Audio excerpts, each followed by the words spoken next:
नमस्कार दोस्तों, UR TV पर आप सभी का बहुत बहुत स्वागत है। चलिए आज सुनते हैं एक बहुत ही सुंदर प्रेरक प्रसंग, सही सोच का परिणाम। एक बार एक गांव में एक सरपंच जी रहते थे। उनकी प्रखर बुद्धि से उन्हें जाना जाता था। पूरा गांव उनका सम्मान करता था तथा गांव की खुशहाली के लिए सरपंच जी खूब मेहनत करते थे। यही नहीं, दूर दूर से भी लोग उनके पास न्याय मांगने आते थे।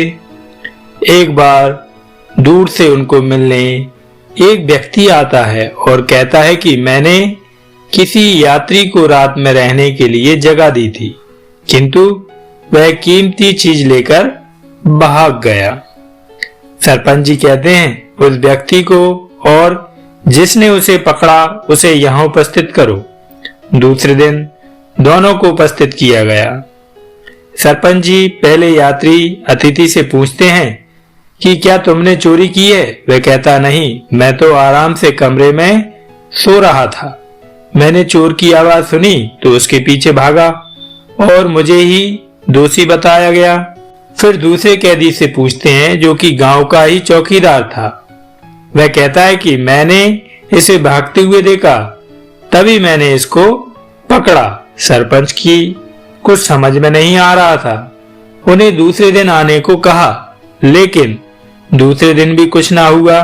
फिर सरपंच जी ने एक उपाय सोचा और कहा कि गांव के बाहर एक बक्सा पड़ा है, तुम दोनों उसे मेरे पास ला दो तो तुम दोनों के द्वारा की गई चोरी की सजा को क्षमा कर दिया जाएगा।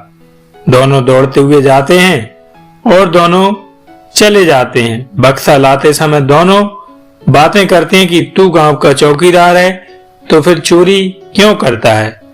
तब तक चौकीदार कहता है कि मैं तो चोरी कर रहा था, तो तुमने मुझे पकड़ा क्यों? फिर दोनों पहुंच जाते हैं और कहते हैं कि इसमें इतना भारी क्या है?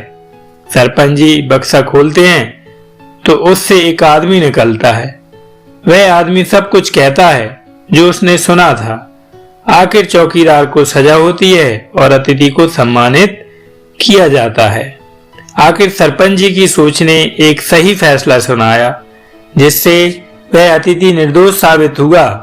मित्रों, इसलिए कहा गया है कि सोच बड़ी होनी चाहिए, उससे हर समस्या का हल निकल जाता है। जय श्री कृष्ण, जय श्री राधे। सभी साथियों से एक बार फिर पुनः निवेदन है, यदि चैनल को सब्सक्राइब नहीं किया है तो प्लीज चैनल को सब्सक्राइब कर लें और इसी प्रकार की मोटिवेशनल कहानियां, साहित्यिक कहानियां और हमारी धार्मिक और पौराणिक कहानियों के लिए हमारे चैनल से जुड़े रहिए। धन्यवाद, बहुत बहुत धन्यवाद।